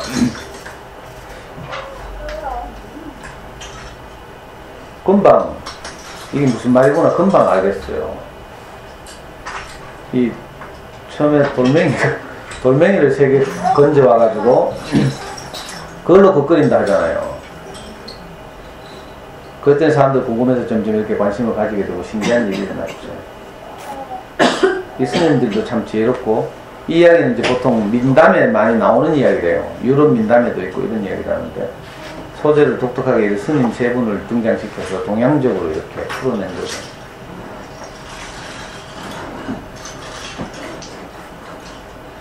성경에도 보면요, 이와 비슷한 이야기가 있어요. 예수의 수제자가 베드로라는 사람이죠. 알아요? 이 베드로라는 사람은 영어로 피터라고 부르는데, 가톨릭에서는 초대 교황으로 삼고 있죠. 실제로 가톨릭이 생긴 게 AD 4세기경이죠. AD 4세기 AD 320 몇 년인가에 로마 황제가 가톨릭을 이제 국교로 인정하면서부터 공식화됐는데, 이제 정통성을 확보하기 위해서 가톨릭에서는 수백 년 전으로 되돌아가서 AD 1세기에 살았던 예수의 제자 베드로를 일대 교황으로 삼았어요. 그래서 아주 유명한 분이 됐죠. 근데 사실은 베드로라는 사람의 별명이 뭔가 하면요, 게바라고 하는데, 이 이름의 뜻이 뭔가 하면 돌멩이다 이런 뜻이에요. 그래서 나중에 이제 예수님이 십자가에서 죽고 난 후에 이 베드로에게 다시 나타나서 유명한 말을 해요. 내가 이 반석 위에 교회를 세우겠다 이런 말을 하죠. 우리말로 이렇게 반석이라고 번역되는데 사실은 그 반석이 아니고 그냥 보잘것없는 돌이다 이런 뜻이에요. 베드로는 그냥 그 바닷가에서 고기나 잡던 보잘것없는 돌멩이 같은 사람이다 이런 뜻이죠. 그리고 보잘것없는 돌멩이 같은 사람을 통해서 앞으로 놀라운 일이 날 것이다 이걸 말하는 거예요. 오늘 책에서 말하는 거와 똑같은 거죠. 그냥 마당에 굴러다니는 돌멩이 3개를 주워가지고 국을 끓였는데 놀라운 일이 일어나는 거예요.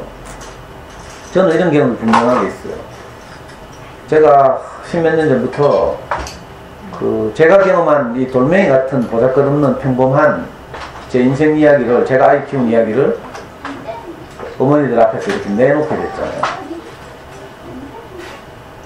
근데 시간이 흐르니까 제 이야기를 들었던 어떤 엄마들이 이 돌멩이 같은 이야기를 소중하게 여기고 점점 자기 것들을 내놓기 시작하더라고요. 제가 잊을 수 없는 많은 사건들이 있는데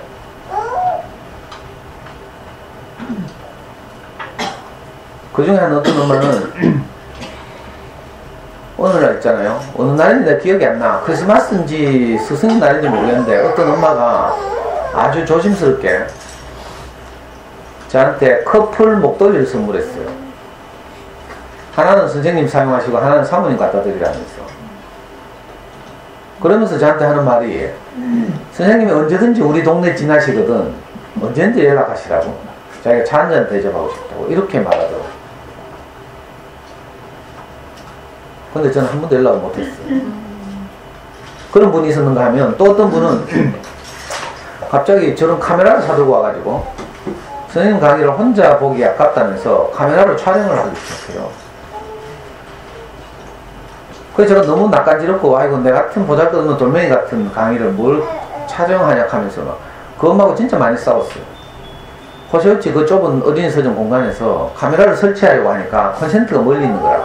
그 전선을 막 빼고 막 이런 게 막 너무 막 나는 막 이 뭐라 하지? 막 이 왜 그런 거 있잖아요. 막 낯간지럽고 막 겸연쩍고 뭐 이런 거 있죠. 그래서 그 엄마하고 진짜 많이 싸웠어요.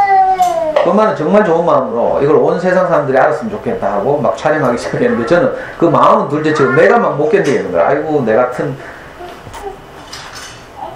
지금 같으면 내가 그래 뭐 어차피 베린 뭐 하면서 지금 봐요. 저는 모기님이 저렇게 촬영하고 있는데 내가 끄떡도 안 하고 이렇게. 오늘 일주일 미장원에 와서 머리 손질 좀 해달라 해가. 멋있어요. 그 아줌마가 머리 고데기로 막 말아가 옆에서. 왠지 부드럽죠? 내 이미지가 확 달라 보여. 고데기로 막 말아가지고.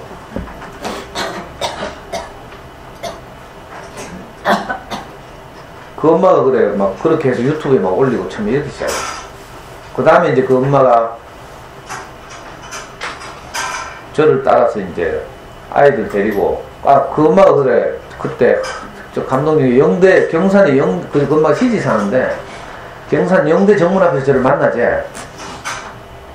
할 말이 있대. 그때 갔더니 애를 둘 데리고 났어요. 하나는 초등학교 3학년, 하나는 초등학교 5학년. 큰 애가 딸이고 작은 애가 아들이었어. 근데 그 엄마가 당시에 자기 그 간에 5cm짜리 혹이 있었어. 그래가 너무 겁이 나고 그래가지고 자기 인생을 이제 좀 생각하고 정리하고 이럴 텐데, 오른손에는 자기 큰 딸을 제 손을 잡게 하고, 작은 딸은 오른손을 잡게 하고, 아줌마가 잠순에서 저를 알고 이제 제 글을 읽다가 대구 산다는 걸 알고 호시호시 와서 제 강의 들었던 거고. 경산 영대에서 저를 만나더니 그 두 아이들 제 손에 잡아주면서 애들한테 하는 말이, 혹시 엄마가 죽거든 이 선생님을, 이 삼촌을 꼭 따라가라, 이 아저씨를 꼭 따라가라 하면서. 그런 적도 있어요. 지금 그 엄마는 이제 아주 저하고 가족이 돼가지고 한 교회에서 잘 살고 있어요. 그 아이들이 자라가지고 하나는 지금 숙명여대 미디어 학부를 다니고, 지난번에 호셔츠 와서 한번 소개했죠. 얘는 꿈이 앵커야, 앵커. 근데 그 아이 처음 출생했을 때요, 눈에 몽고 반점이 시퍼렇게 이렇게, 여자아이가 눈에 시퍼렇게 두터운 몽고 반점이 이렇게 있어가지고, 이 엄마가 너무 놀래가지고 애를 낳고 나서 절망스러워가지고 밥을, 고기를 보름 동안 끊었대. 너무 속상해가지고 죽고 싶었대. 그래가지고 지금까지도 서울에 수백 번을 들락날락 하면서 계속 수술을 몇 번 하고, 지금도 애가 대학 다니면서도 치료받고 있어요. 이제는 커서 애가 화장을 좀 하고 애가 좀 캄퍼치가 많이 되는 편인데, 그래도 이거 몽고반점을 다 이렇게 파낸 그 자국이 이렇게 눈 동그랗게 열어 있거든. 이걸 다 파냈어요. 또 화장으로 컴플라쳐 보이는데, 애가 그럼에도 불구하고 거기에 전혀 주눅 들지 않고 잘 자라서 앵커가 꿈이야. 그래, 방송에도 몇 번 출연했어요, 실제로. 지금 KBS인가에 무슨 인턴으로 합격해가지고 그 리포트 이런 거 하는 거 있죠. 이런 거 하고 있어요. 그러니까 진짜 잘 자라있죠. 둘째 아들은 지금 고3대가 원래 수능을 쳤어.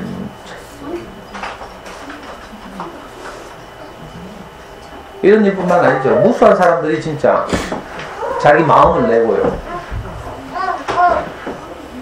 이런 이야기는 좀 그렇긴 한데, 많은 엄마들이 저한테 막 오만 선물 다 했어요. 손수건은 저는 막 남아더라. 하도 선물을 많이 받아가지고. 요즘 젊은 엄마들은 저하고 거리도 있고 나이 차이도 많이 나고 그러니까 어려운가 봐. 마음은 있지만 표현을 잘 못하죠. 옛날에 저하고 나이 차이 얼마 안 나도 지금 40대 중후반 엄마들은 진짜 그 마음을 다 내놓고요. 제가 심지어는 우리 와이프가 사준 옷이 없어. 다 내 선물 받는 옷을 입고 다녔어요.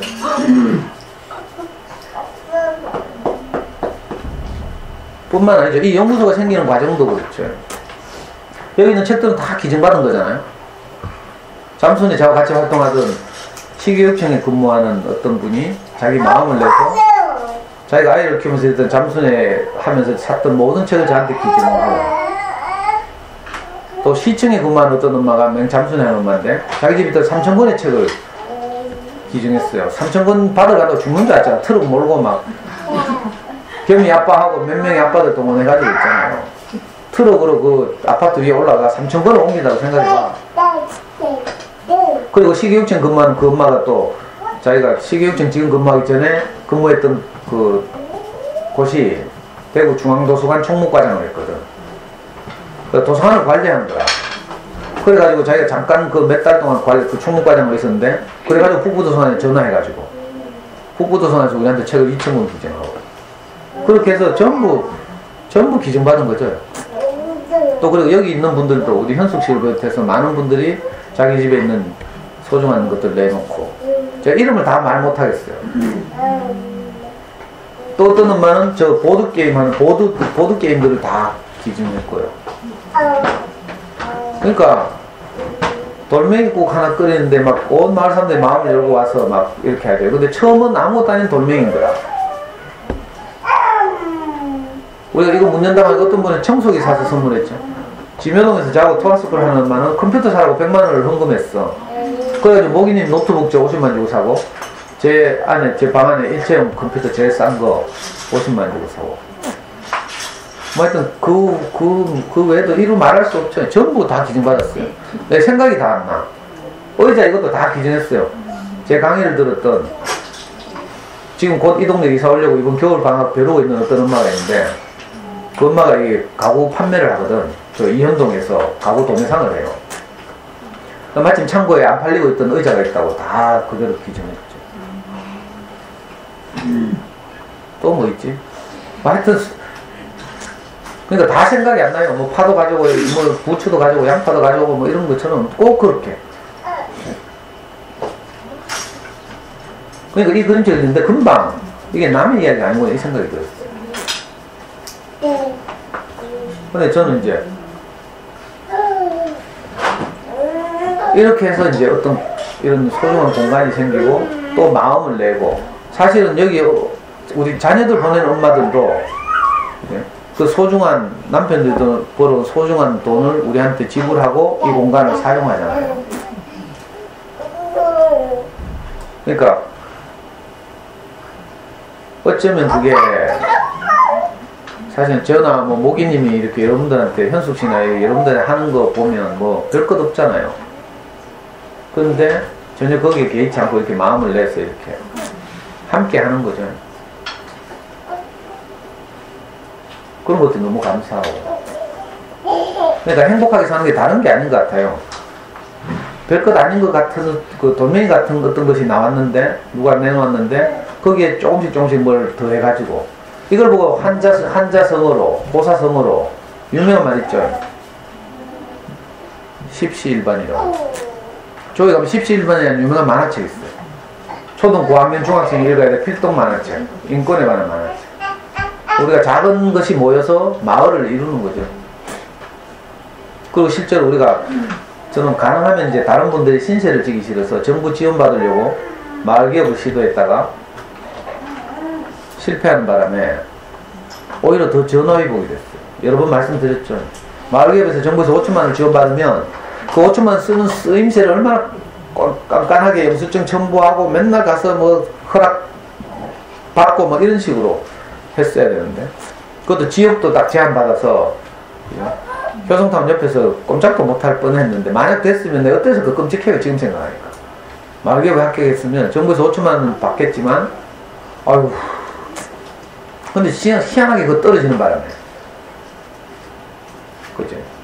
전혀 새로운 장소에서 우리가 그동안 준비하던 걸 보던 또 겸이 아빠가 이 좋은 마음을 한번 살려서 호설지 같은 공간이 지금 사라지니까 너무 안타까우니까 호설지 같은 공간이 또 다시 생겼으면 좋겠다는 마음으로 거금을 딱 내놨어요.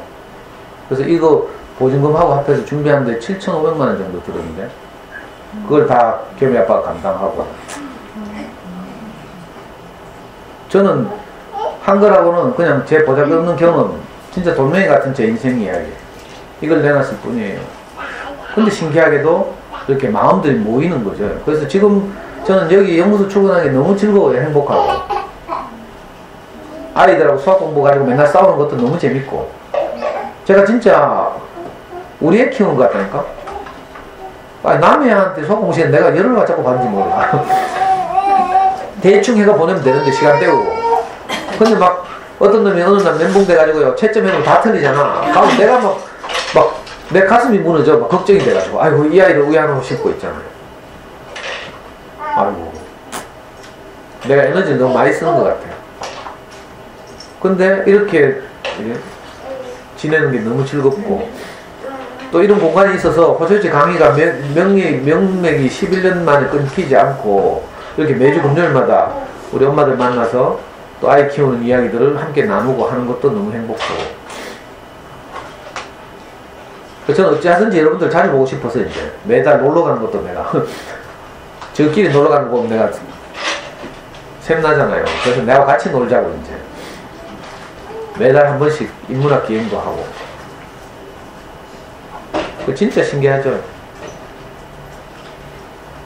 또 아침마다 이렇게 시간 다 됐나? 계속 나를 째려보네.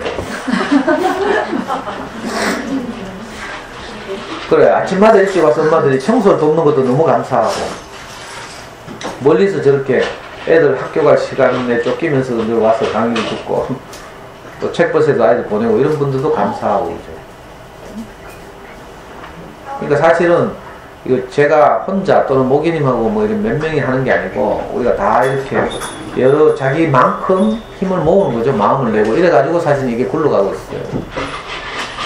그래서 이 좀 약간 좀 노골적이고 유치하긴 하지만 이 돌멩이 붓기라는 이 그림책을 보니까 완전 우리 이야기 같고, 그리고 제가 우리 스승으로부터 들었던 말도 생각나고, 이 돌멩이 같은 인생을 통해서 교회가 나타날 것이다. 예수가 베드로를 보고 한 말이 그 말이거든요. 내가 이 반석 위에 내 교회를 세우겠다 이렇게 말했는데, 어릴 때 교회 다니면 성당 다니면 다 그렇게 가르쳐. 반석이라고 가르쳐. 반석은 아주 넓고 튼튼해서 기초가 튼튼하다 뭐 이런 의미로 쓰이긴 하는데 사실은 그건 왜곡이에요. 왜곡.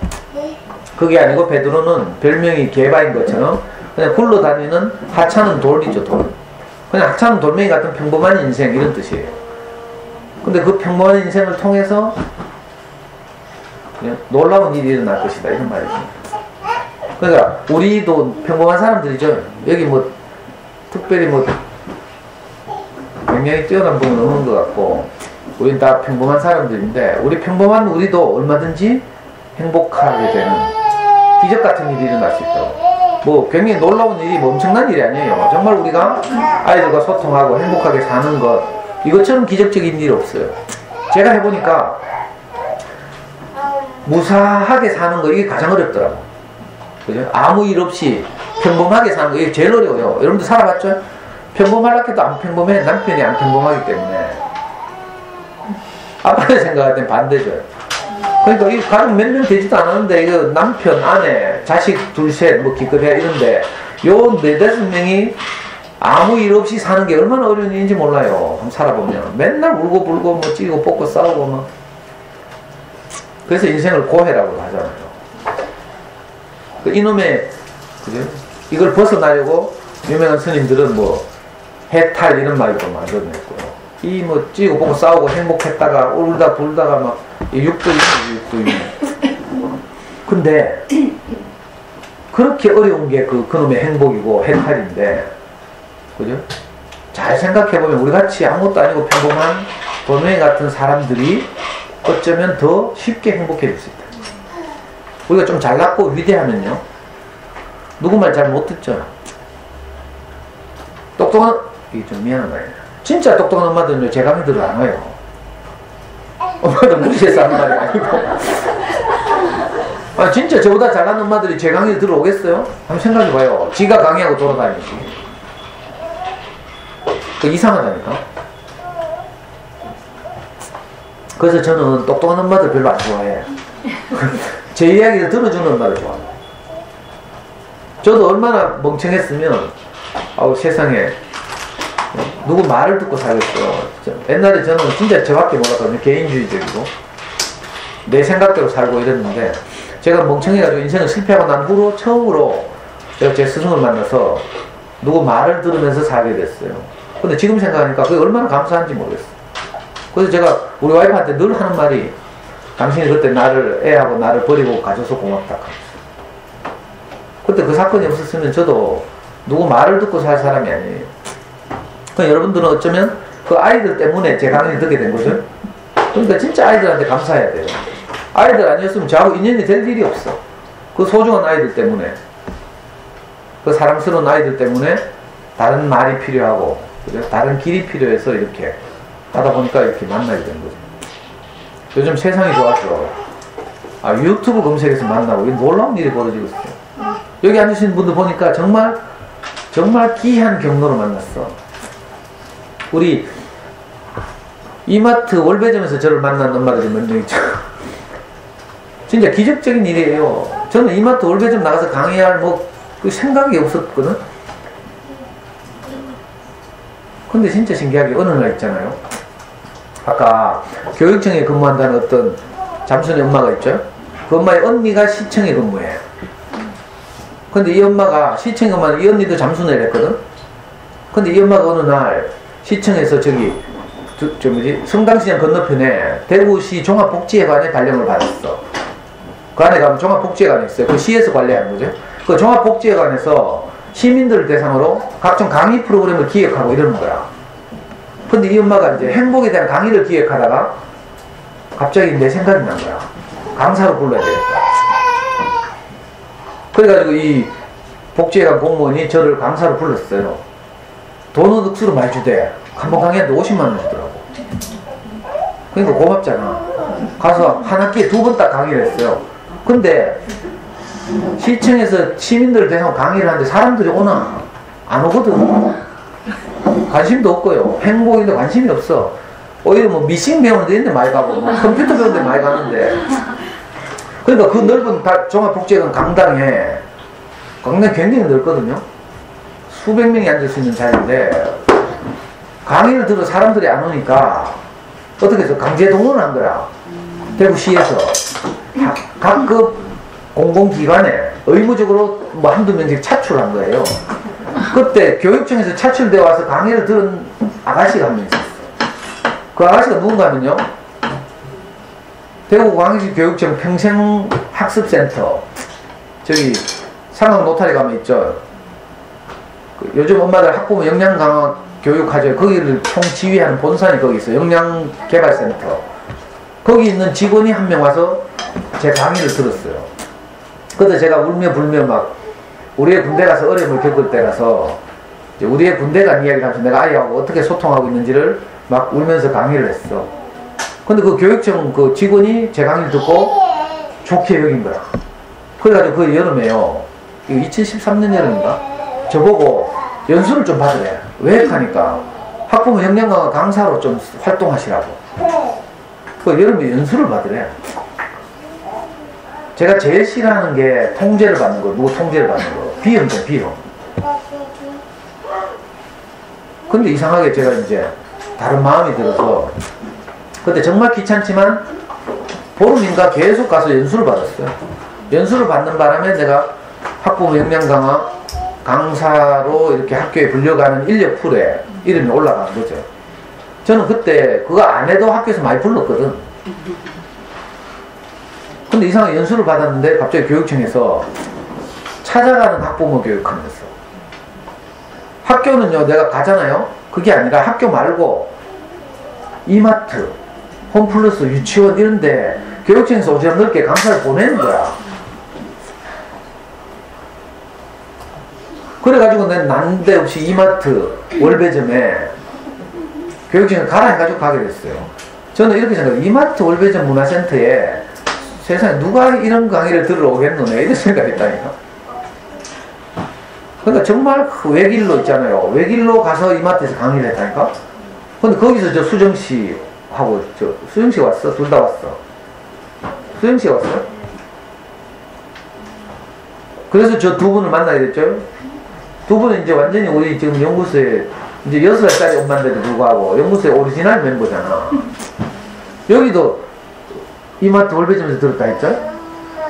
그게 너무 신기하잖아요. 주월이도 우리 그 후로 생협 강의로 연결해서 그때 월배 이마트 거기에 강의를 들었던 엄마 중에 생협 그 언니 이름 뭐고 꿈꾸는 봄녀님이라고 있었어. 그 아줌마가 이마트에서 강의를 들었다니까? 그리고 돌아가서 자기 생협 우쿨렐레 팀한테 홍보를 한 거지. 그래가지고 저 주변 정리님이나 명희씨가 그 언니를 따라서 그 다음 강의 대구 생협에서 하는 3번 강의 거기 왔잖아. 그러니까요, 이거 보통 인연이 아니라니까. 불가에서 말하는 대로 하면 이거 있잖아, 아주 강하다는 인연이 연결돼가지고 이렇게 만나게 된 거예요. 정말 귀한 인연이죠. 그러니까 한 번 한 번 만나는 경로가 우리가 그게 보통 인연이 아니니까 뭐 만남이다 하는 노래 있죠. 우리 만남은 우연이 아니에요. 하여튼 그렇게 이렇게 한 분 한 분 만나서 이렇게 좋은 이웃이 되고 이렇게 함께 지내게 된 걸 생각하니까 제가 너무 흥분이 되고 고마워서 이 진짜 돌멩이국은 핑계고요, 핑계. 돌멩이국 여기서 일어난 이야기 보니까 꼭 우리 이야기 같은 거예요. 제가 다 이야기를 못했어. 생각이 안 났어. 5만 사람들이 책을 몇 권씩 몇백 권씩 기증하고 뭐 전부 그렇게 했어요. 어떤 분들은 어떤 아빠들은요 노력 봉사를 했죠. 와서 뭐 저런 거 독서대 조립해주고 뭐 청소해주고 책 날라주고 이런 분들도 많고 이루 말할 수 없어요. 그러니까 사실은 어머니들이 저보고 야 참 좋은 선생님인데 이렇게 생각할 일이 아니에요. 저는 단지 돌멩이 몇 개를 줘왔을 뿐이야. 근데 그 위에 많은 분들이 조금씩 마음을 내가지고 이렇게 정말 우리가 귀중한 공간이 생겼고, 저는 제 소원은 뭔지 알아요? 이런 공간이 동네마다 생기는 거야. 근데 불가능하겠죠, 이건. 동네마다 생기는 게 불가능하면 우리가 점점 넓어지는 거지. 그래서 저는 이 빌딩 전체가 이런 공간이 근데 임대료가 너무 비싸니까 안 되겠지. 그래 조만간 임대료 싼 데로 가려고. 이사 가면 안 되지. 또 엄마도 이사 온다니까. 그래 어떤 엄마는 지금 우리 상원이 민재 엄마는 이사 오기로 결정했잖아요. 중앙초등학교 다니면서 마늘땅에 사는데 너무 멀어서 애 매일 여기 와야 되니까 너무 힘들어서 지금 이사 오기로 결정하고 집을 알아보고 있어요. 그리고 상원이 엄마가 이사하기로 결정하면서 저한테 묻더라고. 선생님 이거 계속 하실 거죠? 하면서 몇 대를 치울까봐. 이 연구소를 열기 몇 달 전만 해도 저는 완전히 자유인이었잖아요. 내가 강의하고 싶으면 하고 말고 싶으면 말고 뭐 언제 사라져도 심하이고 뭐 이랬는데 이제 저도 책임감이 생겨서 그 상훈이 엄마한테 그렇게 말했어요. 제가 제 개인적으로 살 것 같으면 내가 언제든지 그만둘 수도 있고 때려칠 수도 있지만 제가 명색이 개인으로 사는 게 아니라 그죠? 제 뒤에는 그 제 인생의 스승도 있고 제가 이 동네에서는 적어도 제가 우리 스승을 대표하고 있잖아요. 그래서 제가 잘못 살면 우리 목사님 욕먹이는 거죠, 사실. 많은 엄마들이 이 공간을 소중하게 여기고 저하고 같은 교회를 못 다니지만 이렇게 이 공간 안에서라도 함께 아이들과 함께 키우고 행복하게 살고 싶어 하니까 제가 어떻게 그런 결정을 제 마음대로 하겠어요. 그래서 우리 연구소가 문 닫는 것은 제 마음이 아니죠, 사실. 엄마들에게 달렸어요. 다 떠나가고 아무도 안 오면 문 닫게 되는 거죠. 아니면 우리 안에서 뭐 큰 싸움이 나가지고 막 학부모 청년회가 우리 자발적으로 문 닫자 하면서 이런 일이 없는 한 시간이 이럴수록 우리가 더 자주 봤으면 좋겠고요. 저는 솔직히 말하면 엄마들 더 자주 봤으면 좋겠어요. 근데 꼭 지금 애 수업하는 날만 온다. 수업에도 안 오는 뭐 엄마도 있고. 저는 하여튼 좋은 사람들을 더 자주 보고 그죠? 이렇게 살았으면 좋겠고, 또 함께 살다 보면 많은 이런저런 일들이 생겨요. 싸우는 일도 있고 삐지는 일도 있고 다투는 일도 있고 이렇죠. 근데 그건 다 지나가는 거예요. 여러 번 말씀드리지만 우리가 살다 보면 생활 쓰레기가 생기죠. 그거 배출하면 돼. 아이고 맨날 밥에 먹고 설거지거리 생활 쓰레기 생긴다고 짜증내면 자기만 불행하죠. 그러니까 이런저런 많은 일들이 일어나지만 그건 지나가는 것이고 그 안에서 우리를 행복하게 하는 것들을 추수해서 그걸 다시 아이들에게 흘려보내고 아이들에게 그 마음을 표현하고 이렇게 오랫동안 행복하게 살았으면 좋겠습니다. 이 스님들은 이 마을을 떠나가지만 저는 절대로 안 떠나가요. 예, 다음 주에 뵙겠습니다.